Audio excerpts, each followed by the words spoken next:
Tout d'abord, je tiens à remercier les laboratoires Eli Lilly pour m'avoir donné cette occasion de parler d'un projet qui me tient à cœur, mais qui nous tient tous à cœur. Je parle des laboratoires, je parle des pharmaciens d'officine, qui est la pratique de l'éducation thérapeutique en officine.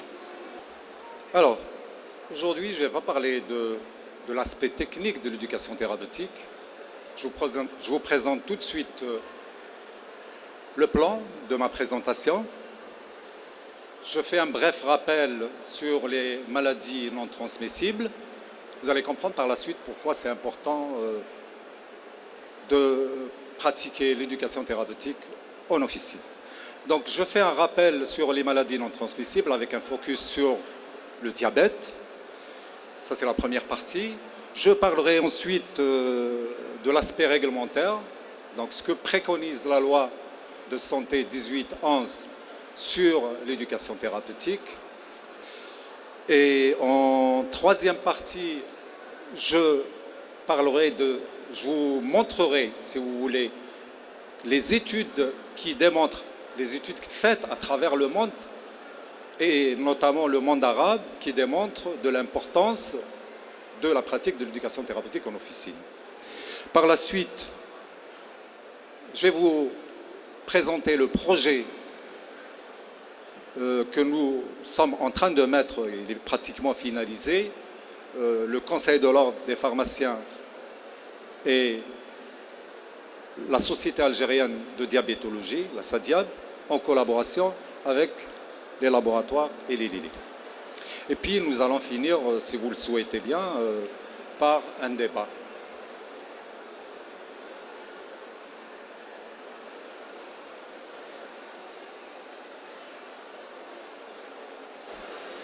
Ça marche? Oui. Très bien.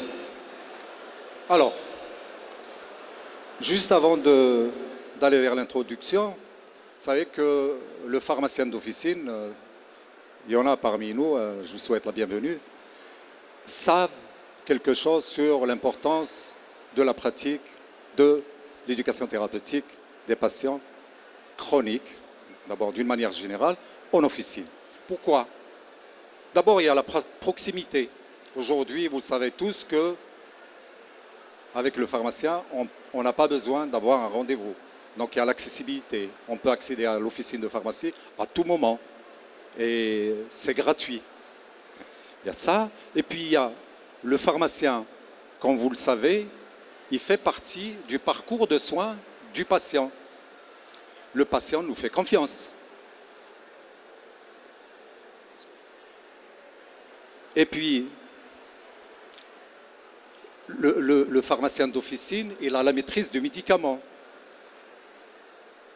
Et il y a aussi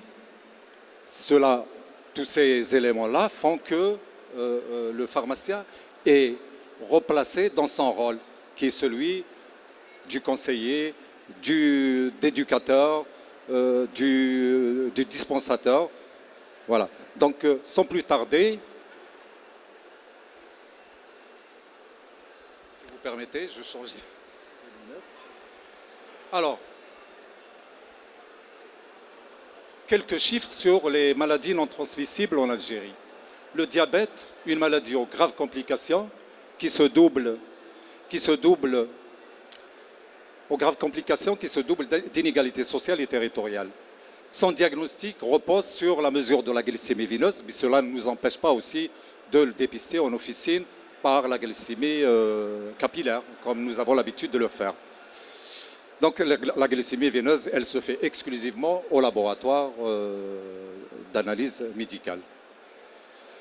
Quelques chiffres sur les MTN, les MNT en Algérie, les maladies non transmissibles en Algérie. Le diabète, une maladie aux graves complications. Excusez-moi. Ça ne marche pas apparemment. Ah oui, je voulais aussi déclarer l'absence de conflit avec le laboratoire. Alors, le pharmacien a un rôle à jouer dans la prévention de sa survenue, son dépistage, son accompagnement et l'éducation des patients diabétiques. Pas que les patients diabétiques. Donc, le pharmacien a un rôle à jouer dans l'éducation des patients en général. Mais le diabète, Nous allons voir tout à l'heure pourquoi le diabète, pourquoi on a fait le focus sur le diabète aujourd'hui, parce que c'est une maladie qui a des coûts et des conséquences très graves sur le plan santé et sur le plan économique. Alors, je disais que cette pathologie touche tout le monde, donc n'épargne personne, les deux sexes, si vous voulez, et tous les âges. Donc, comme vous voyez sur la slide,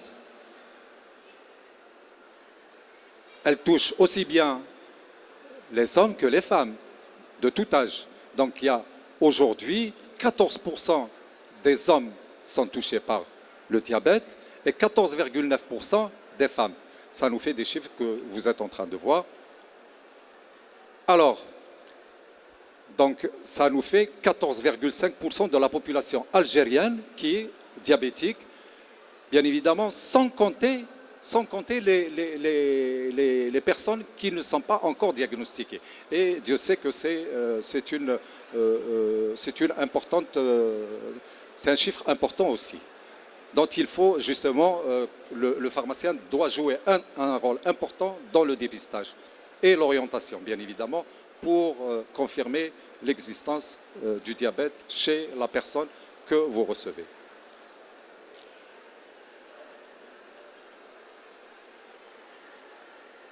Donc je disais qu'elle touche toutes les tranches d'âge. Alors les causes. Il y a l'urbanisation, sédentarité, anarchie nutritionnelle, bien évidemment les médicaments. Les coûts et conséquences. Alors, les conséquences sur le plan de la santé, vous savez bien que le diabète aujourd'hui, ce n'est pas le diabète en question qui donne des charges, des conséquences importantes, mais c'est les complications du diabète. Donc la charge financière importante, 11% de la dépense santé, ce qui est quand même très important. Les coûts sont appelés à être augmentés dans les prochaines années, non seulement à cause de la prévalence, mais aussi pour les complications qu'il implique. Les complications, que ce soit sur le plan santé ou sur le plan financier. Le diabète est un problème de santé publique qui doit être appréhendé autrement par la politique nationale de santé. Les solutions. Alors, donc, sachant que connaissant aujourd'hui les conséquences du diabète, il faut absolument qu'on pense aux solutions. Donc la solution, à ma connaissance, qui paraît la plus indiquée, c'est la lutte contre les facteurs de risque des maladies non transmissibles. C'est la lutte contre les facteurs de risque, à savoir la prévention. La prévention à tous les niveaux, surtout au niveau de nos officines. Pourquoi au niveau de nos officines? Parce que nous recevons, je disais tout à l'heure que le citoyen, le patient, il a l'accessibilité facile, sans rendez-vous, gratuitement aux pharmaciens d'officine. Donc il suffit juste de voir la fréquentation de nos officines, vous allez comprendre que le pharmacien a un rôle très, très important à jouer dans cet aspect de prévention. L'éducation thérapeutique des patients. Donc il faut éduquer les malades. À partir du moment où ils sont diagnostiqués diabétiques, il faut absolument les éduquer. Et là, je pense que le rôle du pharmacien, il est très, très important. D'ailleurs, c'est pour cela que la loi 1811, elle attribue de nouvelles missions aux pharmaciens d'officine, notamment dans son article 179. Le pharmacien peut dispenser sans prescription certains médicaments, dont la liste est fixée par le ministre chargé de la Santé, mais également, il assure les services liés à la santé, participe au suivi, à l'éducation thérapeutique pour la santé des usagers, notamment en décourageant l'automédication et en suscitant l'utilisation des médicaments génériques. Alors, donc, je souligne, il participe au suivi et à l'éducation thérapeutique des usagers. Alors, je disais tout à l'heure, du rôle dans le plan que je vous ai présenté, je parlais du rôle et de l'importance, si vous voulez, de la pratique de l'éducation thérapeutique en officine. Alors, ça marche ailleurs, ça marche à travers le monde, ça marche aussi dans le monde arabe, pourquoi pas en Algérie. Donc plusieurs études ont été réalisées à travers le monde et ont démontré que l'éducation thérapeutique par le pharmacien est efficace. Donc vous allez constater qu'à chaque fois que le pharmacien intervient dans l'éducation thérapeutique, vous allez voir des aspects positifs, notamment la glycémie qui baisse, l'hémoglobine glyquée, comme vous le voyez dans la diapo, éducation thérapeutique par une équipe intégrant un pharmacien, il y a une baisse de 0,72 de l'hémoglobine glyquée, ce qui est très important. Aussi, quand elle est pratiquée par le pharmacien avec des conseils et un bon usage des médicaments, vous allez constater qu'il y a une baisse très importante de l'hémoglobine glyquée. Pas que, hein. Nous allons voir par la suite qu'il y a, sur beaucoup d'aspects, il y a une amélioration de l'état général du patient. Cela marche aussi dans les pays arabes. Des études ont été réalisées dans 4 pays arabes avec intervention du pharmacien sur plusieurs aspects: style de vie, adhésion au traitement, éducation sur le bon usage du médicament, l'autosurveillance glycémique, identification et résolution des problèmes liés aux médicaments, éducation sur la compréhension des médicaments. Vous savez bien que le pharmacien, quand il explique la pathologie, parce que c'est important pour nos patients de comprendre leur maladie. Il n'y a que le pharmacien aujourd'hui qui peut le faire, parce que le médecin, il voit une fois tous les 3 mois, très souvent, sans maladie diabétique. Ensuite, c'est au pharmacien de prendre le relais. Donc, quand on parle de complémentarité, c'est aussi cela. Donc, l'éducation thérapeutique doit être faite par le pharmacien. Pour que le patient diabétique adhère à son traitement, parce que la problématique d'observance aujourd'hui, c'est notre souci. Il faut absolument qu'on intervienne sur l'observance, sur l'adhésion au traitement, mais pour cela, il va falloir que le patient comprenne sa maladie et comprenne aussi à quoi il sert son traitement.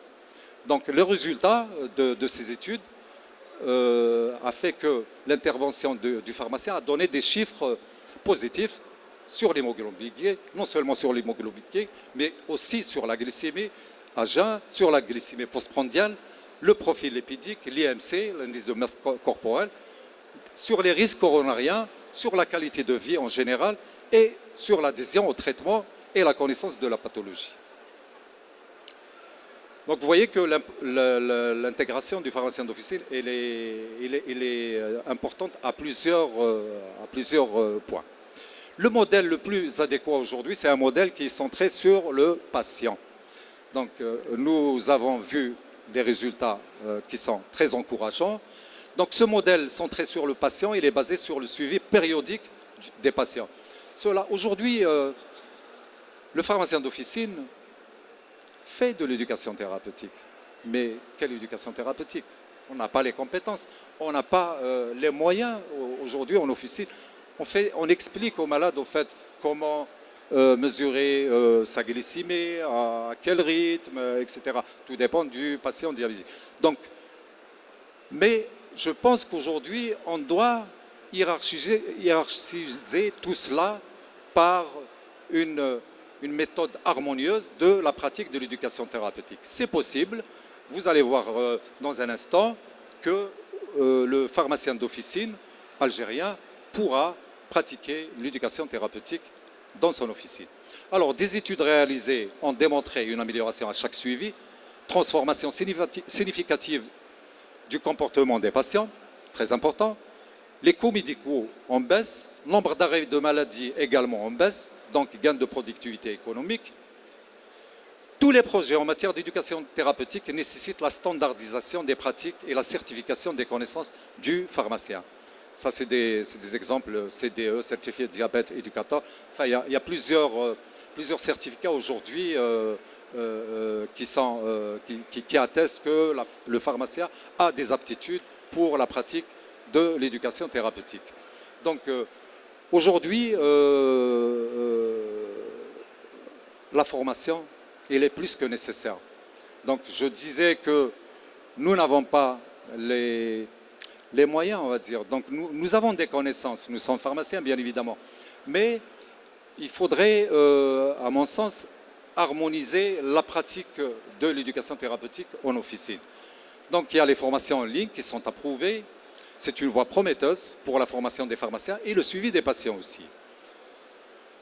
Alors, j'ai envie de vous parler d'un projet.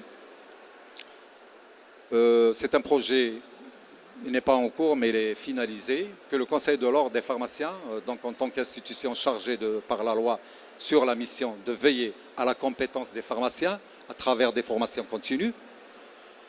Vous connaissez tous la SADIAB, c'est la Société algérienne de diabéto, donc c'est une société savante qui a la maîtrise et le savoir de la pathologie, qui formule aussi des recommandations concernant la pathologie, en collaboration avec les laboratoires Lilly, qui ont la maîtrise technique et les moyens nécessaires pour mener un projet de formation au profit des professionnels de santé.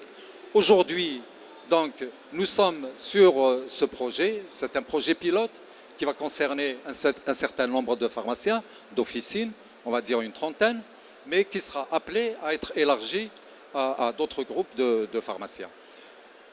Mais le but de ce projet, j'ai envie de vous parler du but de ce projet. En fait, l'importance de la pratique de l'éducation thérapeutique en officine. Vous savez, les pouvoirs publics, ils disent oui. Ils disent oui, le pharmacien, d'ailleurs vous l'avez vu dans l'article 79, le pharmacien d'officine est appelé à faire de l'éducation thérapeutique dans son officine. Mais en réalité, on n'a pas réfléchi sur cela. C'est-à-dire, on dit, voilà, le pharmacien doit faire de l'éducation, ce n'est pas une obligation. Le pharmacien peut faire de l'éducation thérapeutique en officine. Mais je pense que pour que cela soit vraiment réalisable, il faut démontrer au pouvoir public que réellement il y a du bénéfice à faire cela. Il y a du bénéfice tout d'abord parce qu'on va procéder à des évaluations et donc on doit leur démontrer par des faits, par des chiffres que réellement il y a du bénéfice sur le plan santé, comme je le disais tout à l'heure, et sur le plan économique. C'est uniquement par ce moyen-là que nous pouvons démontrer que la pratique de l'éducation thérapeutique, il y a un bénéfice énorme à différents plans. Donc ce projet pilote qui concernera, donc, je disais, un groupe de pharmaciens, il se déroulera en deux parties. Il y a la partie théorique, donc c'est la formation en ligne qui est approuvée dans le monde entier avec des évaluations individuelles, c'est-à-dire que moi, par exemple, en tant que pharmacien d'officine, je fais le suivi de 30 ou 40 patients au niveau de mon officine. J'ai des modèles de fiches, voilà, que je remplis tous les jours en suivant ces patients. Au bout d'un mois, je fais une évaluation individuelle que je remets donc au groupe qui est chargé du suivi de ce projet. Et au bout de deuxième mois, donc ça dépend du rythme, hein, chaque pharmacien a son rythme. Au bout de deuxième mois, je fais aussi une évaluation individuelle. Au bout de troisième mois, et jusqu'à ce que, voilà, ces évaluations, elles seront bien évidemment analysées et on verra réellement la valeur ajoutée du pharmacien d'officine en s'adonnant à la pratique de l'éducation thérapeutique en officine. Donc, il faut vraiment démontrer qu'il y a un bénéfice réellement. Et puis, il va y avoir une deuxième partie pratique. Voilà, je disais formation en ligne, ça c'est pour la partie théorique. La partie pratique se déroulera sous forme d'atelier pratique. C'est-à-dire que nous allons inviter ce groupe de pharmaciens à venir dans un endroit que nous allons choisir au préalable pour réellement montrer comment on fait la première injection, comment on mesure la glycémie. Parce qu'aujourd'hui, on se dit tous, oh, c'est facile, hein, une injection sous-cutanée. Mais ce n'est pas aussi facile que cela. Vous allez voir par la suite que le côté pratique est très, très important. Cette formation sera validée par un certificat. Je disais tout à l'heure, il faut la validation des compétences du pharmacien par une attestation. Ce projet sera généralisé, je disais tout à l'heure, par la suite au profit d'autres groupes de pharmaciens. Alors, ce projet sera sanctionné par deux évaluations. J'ai parlé de l'évaluation individuelle qui sera faite par le pharmacien d'officine, donc qui est dans le projet. Mais ce qui est important, c'est l'évaluation pharmaco-économique. L'évaluation pharmaco-économique, c'est une évaluation qui va intégrer plusieurs parties, pourquoi pas, donc le Conseil de l'Ordre, le ministère de la Santé, le ministère du Travail, pour montrer aux caisses de sécurité sociale réellement qu'il y a une étude qui a été faite, l'université, pourquoi pas, hein, donc la recherche scientifique, et pour démontrer qu'au bout de 2 ans, donc c'est une méga évaluation qui va intégrer plusieurs parties pour donner de l'importance et de la valeur à cette évaluation. Vous savez, les pouvoirs publics ne croient qu'aux chiffres, qu'aux résultats. Donc, pour qu'il y ait un résultat, il faut qu'il y ait une évaluation qui soit menée par toutes les parties concernées. Plus il y a du monde dans une évaluation, plus l'évaluation a de la valeur. Donc, cette évaluation pharmaco-économique qui impliquera plusieurs parties sera donc faite et publiée. Pour être efficace, en conclusion, l'éducation thérapeutique doit être réalisée par une équipe multiprofessionnelle et multidisciplinaire, intégrant un travail en réseau, soutenu par des laboratoires. C'est ce qui est en train de se passer aujourd'hui avec les laboratoires et les Lili, que je remercie, par les associations professionnelles, hein, on a parlé de la SADIA, par les institutions, le Conseil de l'Ordre. Le pharmacien doit être un acteur dans l'éducation thérapeutique, comme le stipule la loi relative à la santé, c'est l'article 179, voilà, dont le pharmacien peut s'adonner à la pratique de l'éducation thérapeutique. Je vous remercie pour votre attention.